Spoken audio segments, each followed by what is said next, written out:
Hi friends. అయితే ఇప్పుడు TS Genco AE exam అయింది ఇప్పుడు రీసెంట్‌గా. అదేవిధంగా టీఎస్ జెన్‌కో ఏఈలో సెలెక్ట్ అవుతున్నటువంటి క్యాండిడేట్స్ అంటే మంచి మార్క్స్ వచ్చిన వాళ్ళు కూడా ఏడబ్ల్యూలో కూడా సెలెక్ట్ అయినారు. మొన్న ఎలక్ట్రికల్ ఏడబ్ల్యూ రిజల్ట్స్ వచ్చినాయి కదా! సో అట్లాంటి వాళ్ళు మరి జెన్‌కోకి పోవాలా? ఏడబ్ల్యూకి పోవాలా? ఏఈకి పోవాలా? ఏడబ్ల్యూకి పోవాలా? అనే కన్‌ఫ్యూజన్‌లో ఉన్నారు.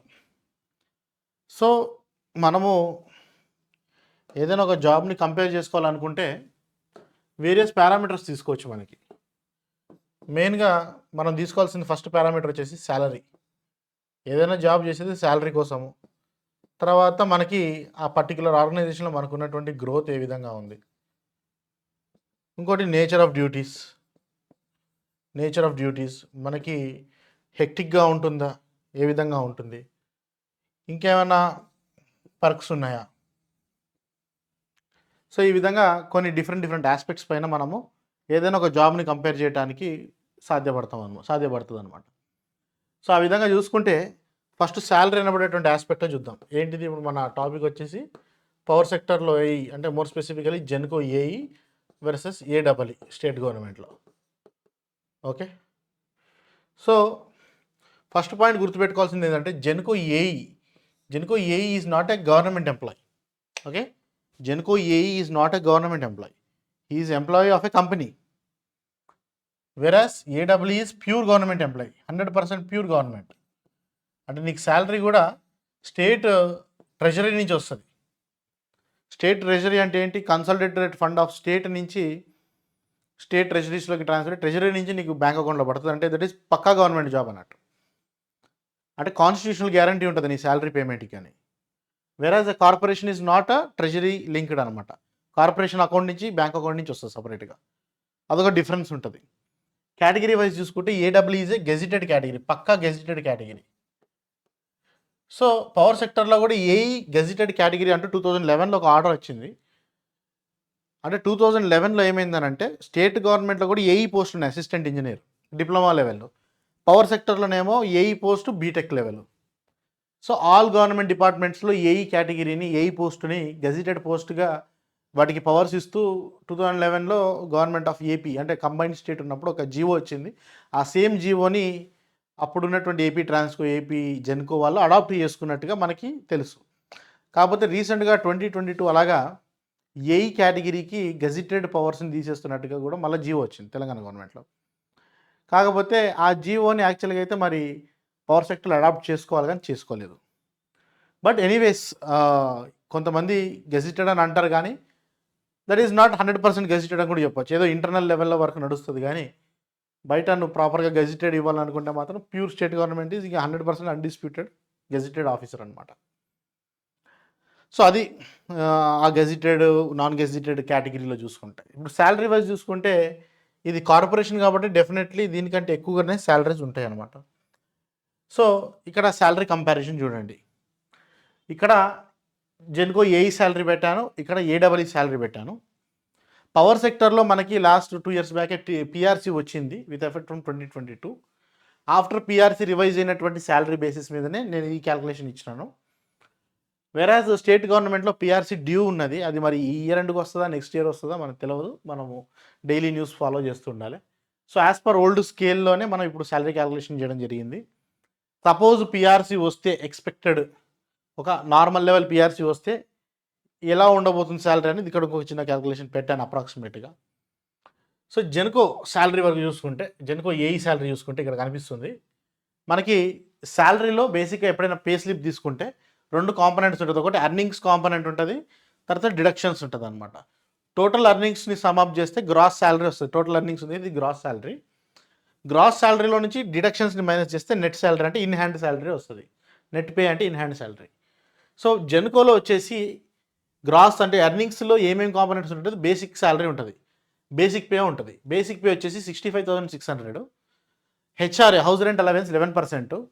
అంటే మనకి స్టేట్ గవర్నమెంట్లో హెచ్ఆర్ఏ డిఫరెంట్ టైప్స్ 24, హైదరాబాద్ ఇది 24%. ఆ తర్వాత ఒక చిన్న స్థాయి టౌన్ అయితే 17%, దాని కింద 13%, దాని కింద కంప్లీట్ రిమోట్ అయితే 11%. సో అదేంటంటే ఎప్పుడైతే నీకు అకామిడేషన్ ప్రొవైడ్ చేయలేనప్పుడు హెచ్ఆర్ఏ ఇస్తారు. సో జెన్కో అంటే యూజువల్గా నువ్వు ప్లాంట్స్ దగ్గర ఉండాలి, ప్లాంట్స్ అనేది కంప్లీట్ రిమోట్ విలేజెస్లో ఉన్నాయి కాబట్టి నేను మినిమం రెంట్ అలవెన్స్ వేసాను. సపోజ్ నీకు క్వార్టర్స్ ఇస్తే కనుక జెన్కో క్వార్టర్స్లో అకామిడేషన్ ఇస్తే కనుక ఈ 11% కూడా ఉంటుంది, అంటే ఈ 7,000 రూపీస్ కూడా ఉంటుంది నీకు. Next at present DA power సెక్టర్లో 11% దగ్గర ఆల్మోస్ట్ 11.5 అట్లా నడుస్తూ ఉంది. అదొక సేమ్ అమౌంట్ 7,216 అని అనుకుందాం. నెక్స్ట్ మెడికల్ అలవెన్స్ ఉన్నది 1,350 రూపీస్ ఉన్నది. ఇంకోటి కన్వేయన్స్ అలవెన్స్ 1,000 రూపీస్. కన్వేయన్స్ అంటే జస్ట్ ట్రావెలింగ్ కోసం అని అనుకో. నెక్స్ట్ జనరేటింగ్ స్టేషన్స్లో వర్క్ చేస్తే జనరేషన్ అలవెన్స్ ఉంటుంది, దగ్గర దగ్గర 30% ఉంటుంది. ప్లాంట్ను బట్టి ఉంటుంది, కొత్త ప్లాంట్స్కి అయితే ఎక్కువ తక్కువ ఆ విధంగా ఉంటుంది. 30 to 35% మధ్యలో ఉంటుంది. 30% అనుకుందాము. 30% of minimum of ordinary grade scale అని అంటారు. అది క్యాలిక్యులేట్ చేస్తే నీకు 25,480 రూపీస్ వస్తుంది అనమాట. సో నీ గ్రాస్ శాలరీ వచ్చేసి 1,07,000 రూపాయలు ఉంటుంది. తర్వాత డిడక్షన్స్ వచ్చేసి ఇది కార్పొరేషన్, ఇది ఒక కంపెనీ కాబట్టి ఈపీఎఫ్తో ఉంటుంది దీనిది. సో ఈపీఎఫ్ కాంట్రిబ్యూషన్ ఎంత ఉంటుందని అంటే 12.5% of basic plus DA. So basic plus DA 65,600 plus 7216 ఈ రెండింటి మీద 12.5% 9,102 వస్తుంది. అది employee contribution of PF, employee PF contribution. అయితే యాక్చువల్గా ఇది వరకు పిఎఫ్లో ఏంటంటే ఎంప్లాయీ దగ్గర నుంచి ఎంతైతే కాంట్రిబ్యూషన్ తీసుకుంటుందో నీకు అడిషనల్గా డిపార్ట్మెంట్ కూడా అంత అమౌంట్ నీకు డిపాజిట్ చేస్తుంది. ఫర్ ఎగ్జాంపుల్ నీ శాలరీలో నుంచి 9,000 తీసుకొని పిఎఫ్ అకౌంట్లో డిపాజిట్ చేస్తున్నారంటే డిపార్ట్మెంట్ ఇది వరకు ఈక్వల్ అమౌంట్ 9,102 ఆ సేమ్ అమౌంట్ డిపార్ట్మెంట్ కూడా డిపాజిట్ చేస్తుంది. అంటే that is your invisible earning అనమాట, నీకు కనబడిన ఎర్నింగ్ అనమాట. అదే at the time of retirement నీ పిఎఫ్లో రిఫ్లెక్ట్ అవుతుంది. అయితే లాస్ట్ ఇయర్ నుంచి ఏమైపోయిందని అంటే 2023 తర్వాత పవర్ సెక్టర్లో జరిగేటువంటి రిక్రూట్మెంట్స్ అన్నీ కూడా ఆ తర్వాత జాయిన్ అయినటువంటి ఎంప్లాయీస్కి ఎంప్లాయర్ షేర్ ఏదైతే ఉన్నదో ఇప్పుడు నీ దగ్గర నుంచి అయితే బరాబర్ 12.5% దానికి ఎంత వస్తే అంత పర్సెంటేజ్ డిపాజిట్ చేస్తారు పిఎఫ్లో. కానీ డిపార్ట్మెంట్ డిపాజిట్ చేయడం మాత్రము నీకు 1,800 రూపీస్ మాత్రమే డిపాజిట్ చేస్తుంది. మ్యాక్సిమం లిమిట్ ఈస్ 1,800 రూపీస్ మాత్రమే. సో అది ఒక విధంగా లాస్ అని చెప్పుకోవాలి. తర్వాత ప్రొఫెషనల్ ట్యాక్స్ ఇది 200 రూపీస్, ఇది కామనే. ఇన్కమ్ ట్యాక్స్ యావరేజ్గా నేను ఒక 8,000 వేస్తున్నాను. అది మీ స్లాబ్ రేట్ని బట్టి ఉంటుంది, ఆ స్కీమ్ను బట్టి ఉంటుంది. నేను యావరేజ్గా ఒక 8,000 అంటున్నాను. వీట్ మేడ్ plus or minus also. And group insurance scheme అంటే 30 rupees, medical scheme self funded అని 1,000 రూపాయలు కటింగ్ పోతుంది.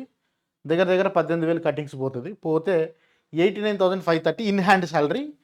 నువ్వు ఇనీషియల్ అపాయింట్మెంట్ జెన్కో ఏఈగా జాయిన్ అయితే మీకు వచ్చేటువంటి శాలరీ ఈ విధంగా ఉంటుంది, right? So this is about TS Genco AE, TG Genco AE salary. Next AW state గవర్నమెంట్లో ఇరిగేషన్ కానీ ఆర్ఎండ్బి కానీ ఈ విధంగా. సో దీంట్లో వచ్చేసి ఎర్నింగ్ సైడ్ అక్కడ ఇచ్చినటువంటి అన్ని కాంపనెంట్స్ దీంట్లో ఉండవు. దీంట్లో ఓన్లీ మీకు బేసిక్ శాలరీ ఉంటుంది, హౌస్ రెంట్ అలవెన్స్ హెచ్ఆర్ఏ ఉంటుంది, డిఎన్ఎస్ అలవెన్స్ ఉంటుంది. కన్వేయన్స్ అలవెన్స్ కూడా కొన్ని ప్లేసెస్లో ఇస్తున్నాడు, కొన్ని ప్లేసెస్లో ఇవ్వట్లేదు. అది ఇట్ డిపెండ్స్ అనమాట. స్టేట్ గవర్నమెంట్లో ఇంకా పిఆర్సీ రాలేదు కాబట్టి 5% ఇంట్రీమ్ రిలీఫ్ ఇస్తున్నారు ఐఆర్. అదొకటి కాంపనెంట్ యాడ్ అవుతుంది అనమాట, 5% ఆఫ్ ద బేసిక్ పే అనమాట. మళ్ళీ పిఆర్సీ వచ్చిందంటే ఈ ఐఆర్ ఉండదు, ఇంట్రీమ్ రిలీఫ్ ఉండదు. సో బేసిక్ వచ్చేసి 54,220, హెచ్ఆర్ఏ 11% చేసుకుంటే అంటే ఏడబ్ల్యూ కూడా సపోజ్ ఆర్ఎండ్బి ఏడబ్ల్యూ అయితే కనుక సిటీ పోస్టింగ్స్ అవకాశం ఉంటుంది. అప్పుడు మీరు 24% మీద క్యాలిక్యులేట్ చేసుకోండి, అంటే దాదాపు డబుల్గా అనుకోండి, ఒక 7,000 చేంజ్ అలాగా, సారీ 5,900 కదా. సో ఆల్మోస్ట్ నువ్వు డబల్ చేసుకుంటే ఎంత నీకు 12,000, 13,000, 14,000 వరకు వస్తుంది నీకు. ఆల్మోస్ట్ ఒక 14,000 వరకు ఉంటుంది. ఆల్మోస్ట్ నీకు ఒక 7,000 దాకా డిఫరెన్స్ వస్తుంది, శాలరీ 7,000 దాకా ఎక్కువ వస్తుంది సిటీ పోస్టింగ్ అయితే. స్టేట్ గవర్నమెంట్లో దగ్గర దగ్గర 22 చేంజ్ ఉంది, అంటే 23% అనుకోండి. డిఏ ఇప్పుడు ప్రజెంట్ 12,471 రూపీస్ వస్తుంది దీనికి, రైట్. తర్వాత కన్వేయన్స్ అలవెన్స్ 500 రూపీస్ అని అంటున్నాను యావరేజ్గా, 5% దీని మీద. సో టోటల్ నీకు గ్రాస్ 75,866 వస్తుంది. డిడక్షన్స్ వచ్చేసరికి ఇక్కడ central pension contributory pension scheme అనమాట. సో మనకి స్టేట్ గవర్నమెంట్ కాబట్టి సిపిఎస్ ఉంటుంది, కాంట్రిబ్యూటరీ పెన్షన్ స్కీము. వెరాజ్ అక్కడ మనకి కార్పొరేషన్స్లో ఈపీఎఫ్ ఉంటుంది. సో ఈ సిపిఎస్ వచ్చేసి ఏంటంటే ఇది కూడా సేమ్ లాజికే. అక్కడ 12.5% అయితే ఇక్కడ 10% of the basic plus DA పైన 10% అనమాట. అయితే నీ దగ్గర నుంచి ఎంత కట్ అవుతుందో ఎంప్లాయర్ షేర్ కూడా ఈక్వల్ అమౌంట్ మళ్ళీ దాంట్లో డిపాజిట్ కూడా చేస్తారు. అంటే మనకి పవర్ సెక్టర్లో లాగా 1800 రూపీస్ క్యాప్ ఏం లేదు. ఇక్కడ నీకు 6000 రూపీస్ నీ శాలరీ నుంచి కట్ అయితే గవర్నమెంట్ కూడా 6000 రూపీస్ నీ అకౌంట్లో డిపాజిట్ చేస్తుంది ఆ సిపిఎస్ అకౌంట్లో. ఆ ఎంప్లాయర్ షేర్ కూడా 10% ఉంటుంది, డిపార్ట్మెంట్ ఆర్ గవర్నమెంట్ షేర్. అయితే ప్రజెంట్ ఏంటంటే ఇది కూడా అంటే నీ దగ్గర నుంచి 10% కట్ చేస్తారు, కానీ గవర్నమెంట్ అరౌండ్ 14%, 15% దగ్గర కూడా గవర్నమెంట్ కట్ చేయాలనేటువంటి ప్రపోజల్ ఉన్నది. అది తొందరలో అది మేబీ పాజిటివ్గా రావచ్చు పిఆర్సీ అనౌన్స్మెంట్లో. అంటే నీ శాలరీలో నుంచి 10% కాంట్రిబ్యూషన్ పోతుంది, government will contribute around 14% or 15%. అది వాళ్ళు అగ్రీ అయినటువంటి వాల్యూ బట్టి ఉంటుంది. ప్రొఫెషనల్ ట్యాక్స్ 200 అందరికీ, యావరేజ్గా ఇన్కమ్ ట్యాక్స్ ఒక 600 అనుకుందాం. గ్రూప్ ఇన్సూరెన్స్ స్కీమ్ ఒక 120 రూపీస్ ఉంటుంది. ఇంకోటి తెలంగాణ గ్రూప్ లైఫ్ ఇన్సూరెన్స్ అనే ఒక డిడక్షన్ ఉంటుంది, అదొక 1200 rupees, equal just like LIC scheme లాగా. So total deductions 13,500 change, net pay 62,327. అంటే నేను చెప్పింది ఇది లీస్ట్ కేసు అనమాట. అంటే మెయిన్గా హెచ్ఆర్ఏ పర్స్పెక్టివ్లో, హెచ్ఆర్ఏలో లీస్ట్ స్లాబ్ ఏదైతే ఉన్నదో దాని మీద చెప్పాను. సిటీ పోస్టింగ్ అని అంటే మీరు అర్థం చేసుకోండి, 11% బదులు అక్కడ 24% ఉంటుంది. సో చేతికి 62,000 వస్తుంది, ఇక్కడ చేతికి 89,000 వస్తుంది. ఇంత హ్యూజ్ ఫిగర్ రావడం గల కారణం కూడా ఈ ఎంఓజిఎస్ అనమాట. ఈ 25,000 ఉంది కదా, ఇది సపోజ్ ఇదే కనుక ఇందులో నుంచి డిడక్ట్ చేసేస్తే, జనరేషన్ అలవెన్స్ నుంచి తీసేస్తే 89,530 నుంచి 25 తీసేయండి. సో ఫర్ ఎగ్జాంపుల్ 89,000 నుంచి 25,000 తీస్తున్నాను, తీస్తే నీకు 64,000 శాలరీ అవుతుంది. అంటే దగ్గర దగ్గర 60-64. అంటే నీకు ఏఈనా ఏడబ్ల్యూనా రెండు ఈక్వల్ అని చెప్పుకోవచ్చు. ఓకే, జెన్కో కాకుండా సపోజ్ ట్రాన్స్కో, ఫర్ ఎగ్జాంపుల్ ఇప్పుడు ట్రాన్స్కో ఏఈ కూడా పడుతుంది. ట్రాన్స్కోలో కూడా సపోజు నీకు కంప్లీట్ రూరల్ మోస్ట్ పోస్టింగ్ వచ్చిందంటే మీకు హెచ్ఆర్ 11% ఉంటుంది, అదేవిధంగా నడుస్తూ ఉంటుంది. సో ట్రాన్స్కో పర్స్పెక్టివ్లో కంపేర్ చేసుకుంటే ఏడబ్ల్యూ అయినా ఏఈ అయినా ఆల్మోస్ట్ ఆల్ సేమ్ ఉంటుంది, రైట్? సపోజ్ స్టేట్ గవర్నమెంట్లో పిఆర్సీ అనౌన్స్ చేయలేదు, చేస్తే ఎంత మేరకు పెరిగేటువంటి ఛాన్స్ ఉన్నది. సో పిఆర్సీ అనౌన్స్ చేస్తే అప్పుడు AW will become most attractive. అంటే నేను జెన్కో కంపేర్ చేయట్లేదు, ఎందుకంటే జెన్కోలో జనరేషన్ అలవెన్స్ ఉంటుంది. జనరేషన్ అలవెన్స్ తీసేసి మాట్లాడండి, you talk in perspective of discom, you talk in perspective of a transco. అప్పుడు చూసుకుంటే AW would be better salary wise. నీకు ఆల్మోస్ట్ అంటే నా గెస్సింగ్ ప్రకారము ఒక 78,000 వరకు పోయేటువంటి ఛాన్స్ ఉంది స్టార్టింగ్ బేసిక్ పే. వెరాస్ పవర్ సెక్టర్లో ఆఫ్టర్ పిఆర్సీ 65,000 ఉన్నది. ఎందుకు ఈ హ్యూజ్ డిఫరెన్స్ వస్తుందంటే యాక్చువల్గా పిఆర్సీలో, మన పవర్ సెక్టర్ పిఆర్సీలో ఏఈ శాలరీ యాక్చువల్గా ప్రీవియస్ ఏఈ బేసిక్ 64,000 ఉండే. సో యాజ్ పర్ పిఆర్సీ లెక్కల ప్రకారము ఏఈ స్టార్టింగ్ బేసిక్ 64,000 నుంచి 89,000కి పోవాల్సింది యాక్చువల్గా. ఇప్పుడు ఏదైతే ఇక్కడ 78,000 వస్తుందో దట్ వుడ్ హ్యావ్ బీన్ 89,000. నీకు నియర్లీ 10,000 రూపీస్ డిఫరెన్స్ ఉంటుంది దీనికైనా దానికైనా. ఏడబ్ల్యూకి పవర్ సెక్టర్ ఏఈకి అంటే రెండు గ్రాడ్యుయేషన్ లెవెల్ పోస్టులు కదా, 10,000 రూపాయలు బేసిక్ పేలో డిఫరెన్స్ ఉంటుంది ఎప్పుడైనా. సో ఆ లెక్కను చూసుకుని నేను చెప్పింది అది కరెక్ట్, 89,535 రూపీస్ రావాలి యాక్చువల్గా. కానీ ప్రీవియస్గా ఉన్నటువంటి మేనేజ్మెంట్ అది లిమిట్ చేయడం జరిగిందనమాట. జస్ట్ ఒక 1,500 రూపాయలు పెంచారు. అది సబ్ ఇంజనీర్ పోస్ట్కి ఒక 1,000 రూపాయలు పెంచారు. ఇంకా జూనియర్ లైన్మెన్స్ కానీ జూనియర్ అసిస్టెంట్స్ కానీ ఇతర కేటగిరీస్లో అసలు ఏం పెంచలేదు. అంటే డైరెక్ట్ రిక్రూట్మెంట్ పోస్టులు ఏవైతున్నాయో వాటి బేసిక్ని పెద్దగా ఏం మాడిఫై చేయలేదు. బిఫోర్ పిఆర్సీ ఓన్లీ ఇన్ సర్వీస్లో ఉన్న వాళ్ళకి ఎఫెక్ట్ చేశారు పిఆర్సీని మ్యాక్సిమం. సో ఆ విధంగా మనకి ఆ స్కేల్స్ అనేవి పడిపోయినాయి అనమాట. ఇన్ సర్వీస్లో ఉన్న వాళ్ళకి బెనిఫిట్ అయింది, కొత్తగా రాబోయేటువంటి వాళ్ళకి ఆల్మోస్ట్ ఆ పాత శాలరీ మీదనే మీరు పేమెంట్ తీసుకోవాల్సి ఉంటుంది అనమాట. సో ఆ పర్స్పెక్టివ్లో చూసుకుంటే సేమ్ ఇవే లెక్కలు వేసుకోండి. కాకపోతే ఇంటర్మ్ రిలీఫ్ రాదు ఈసారి, ఎందుకంటే పిఆర్సీ వచ్చేసింది కాబట్టి ఐఆర్ రాదు. సో ఇప్పుడు టోటల్ గ్రాస్ వచ్చేసి 89,000. అంటే ఇంతమందికి ఎంత ఉండే 75,000 నుంచి 89,000, అంటే దగ్గర దగ్గర ఒక 14,000 రూపాయలు ఇంక్రిమెంట్ వచ్చింది మనకి. ఆ తర్వాత మనకి డిడక్షన్స్ కూడా ఆల్మోస్ట్ సిమిలర్గా అనుకుందాం, ఓ 16,000. చేతికి యావరేజ్గా ఒక 73,000 వచ్చేటువంటి ఛాన్స్ ఉన్నది. ఇక్కడ 62,000 చేతికి వస్తుంటే 73,000, అంటే దగ్గర దగ్గర ఒక 10,000 దాకా నీకు డిఫరెన్స్ వస్తుంది. సో ఇప్పుడు ట్రాన్స్కో ఏఈ అంటే ఇందాక చెప్పాను, ఇందులో నుంచి 25 తీసేస్తే 64 అన్నాను. సపోజ్ నువ్వు ట్రాన్స్కో ఏఈ పోయినావు అనుకో, 64,000 వస్తుంది నీకు శాలరీ. అదే నువ్వు ఏడబ్ల్యూ విత్ పిఆర్సీ కౌంట్ చేసుకుంటే యూఆర్ గెటింగ్ 74,000, అంటే 10,000 రూపాయలు ఎక్కువ వస్తుంది నీకు చేతికి. కటింగ్స్ కాకుండా నీ చేతికి వచ్చేటిదే, కటింగ్స్ పోను నీకు చేతికి ఓ 10,000 రూపాయలు ఎక్కువ వస్తుంది. సో ఈ రకంగా చూసుకుంటే జెనుకో, ఇక జెనుకో అంటే మళ్ళీ ప్రోస్ అండ్ కాన్స్. నువ్వు జనరేషన్ ప్లాంట్లో ఉండాలి, so that is a different life style. మళ్ళీ అదొకటి చూసుకోవాలి. ఆ కాంప్రమైజ్ అవుతున్నావు కాబట్టి నీకు 25,000 ఎక్స్ట్రా వస్తుంది. అదర్వైజ్ నువ్వు ట్రాన్స్కోర్ డిస్కమ్స్ గురించి మాట్లాడుకుంటే దానికంటే ఇంకా ఏడబ్ల్యూ వుడ్ బి బెటర్. ఎందుకంటే ఏడబ్ల్యూ రిలేటివ్లీ నీకు వర్క్ లైఫ్ బ్యాలెన్స్ కొంచెం బెటర్గానే ఉంటుంది, వర్క్ ప్రెషర్ అనేది తక్కువగా ఉంటుంది as compare to power sector. And next growth perspective, అంటే నువ్వు జాయిన్ అవుతున్నావు ఏఈ ఆర్ ఏడబ్ల్యూగా, నువ్వు మళ్ళీ ప్రమోట్ అవ్వటం అనేటువంటి ఆస్పెక్ట్ కూడా చూసుకోవాలి. Next promotion, career growth. అయితే నువ్వు గ్రోత్ వైజ్ చూసుకుంటే జెన్కోలో నీకు బెటర్ గ్రోత్ ఉంటుంది. జెన్కోలో ఉన్నంత మంచి గ్రోత్ నీకు ఈవెన్ ట్రాన్స్కో డిస్కామ్స్లో ఉండదు, ఏడబ్ల్యూ అసలు ఉండదు. జెన్కోలో నువ్వు హార్డ్లీ లెస్ దెన్ 10 years లోపల నువ్వు క్యాడర్ చేంజ్ అయిపోతావు. ఎవ్రీ 10 years లోపలనే, లెస్ దెన్ 10 years అంటే 6 to 7 or 8 years లోపల నువ్వు క్యాడర్ చేంజ్ అయిపోతావు. AE to AD, AD to DE, DE to SC, CE వెళ్ళిపోవడానికి నీకు చాలా స్కోప్ ఉంటుంది. జెన్కోలో ప్రమోషన్స్లో ఇష్యూస్ లేవు, చాలా ఫాస్ట్ గ్రోత్ ఉంటుంది. సో నీకు గ్రోత్ వైజ్ చూసుకుంటే Genco would be better. So నువ్వు ఆ రకంగా చూసుకుంటే అల్టిమేట్గా నీకు మళ్ళీ శాలరీ పెరుగుతూనే ఉంటుంది. ఎందుకంటే నువ్వు ఏఈ టు ఏడీ పోయినప్పుడు AD is not direct recruitment post. So ఈ డైరెక్ట్ రిక్రూట్మెంట్ పోస్ట్లకే పిఆర్సీలో అన్యాయం జరిగిందని చెప్పాను. నువ్వు once AE to AD jump అయిపోయినావు అనుకో, నీ శాలరీ చాలా పెరిగిపోద్ది. అంటే ఒక ఇనీషియల్గా లెటర్సే జెన్కోలో నువ్వు జాయిన్ అయినా, అంటే నేను ఇందాక చెప్పిన దాని ప్రకారం బేసిక్ వైజు ఏడబ్ల్యూ ఎక్కువగా ఉండొచ్చు, కానీ ఒక 6-7 years అంటే once you take one promotion, అప్పుడు నీ శాలరీ అనేది చాలా గణనీయంగా జంప్ అయిపోతుంది, చాలా జంప్ అయిపోతుంది. సో ఈవెన్ నువ్వు ట్రాన్స్కో డిస్కమ్స్లో అయినా కానీ, కాకపోతే ట్రాన్స్కో డిస్కమ్స్లో నీకు ఏఈ టు ఏడీ పోవాలంటే అది అగమ్య గోచరమైనటువంటి పరిస్థితి. అంటే ఆల్మోస్ట్ 15 yearsలో కూడా ప్రమోషన్ వస్తుందా అంటే చెప్పలేనటువంటి సిచ్యువేషన్ నడుస్తుంది అట్ ప్రజెంట్.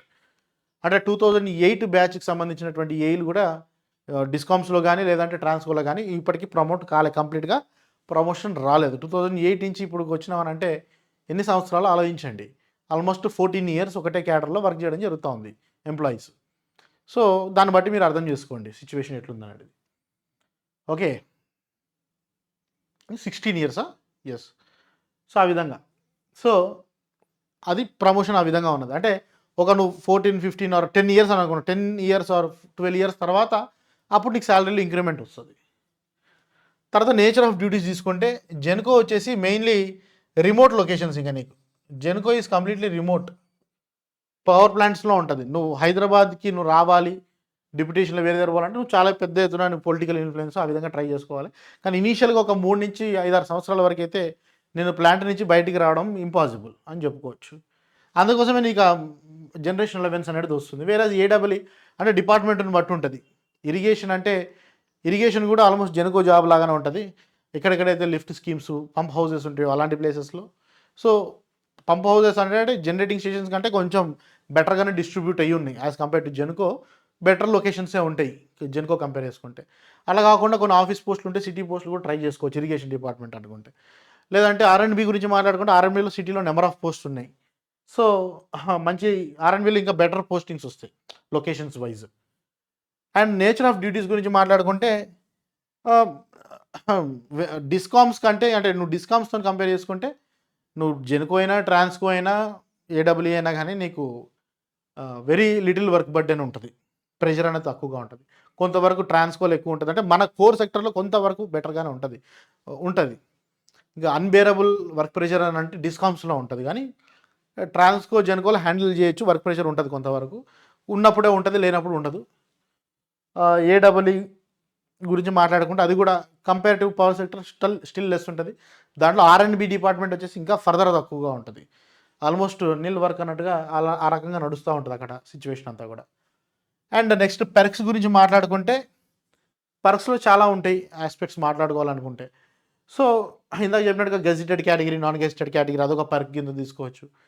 అట్లా కాకుండా డిజిగ్నేషన్ వైజ్ సోషల్ రికగ్నిషన్, సొసైటీలో రికగ్నిషన్ గురించి మాట్లాడుకుంటే ఏడబ్ల్యూ కంటే పవర్ సెక్టర్లో ఏఈ హ్యాస్ గట్ మోర్, అంటే సొసైటీలో కొంచెం రికగ్నిషన్ ఎక్కువగా ఉంటుంది డిజిగ్నేషన్ వైజ్.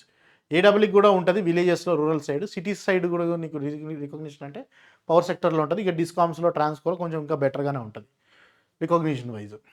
సో ఆ రకంగా ఈ 2 పోస్టులని కంపేర్ చేసుకోవచ్చు. దీంట్లో మీకు ఏది సూటబుల్, మీరు ఏమనుకుంటున్నారనే దాన్ని బట్టి you can make a decision అనమాట. Thank you.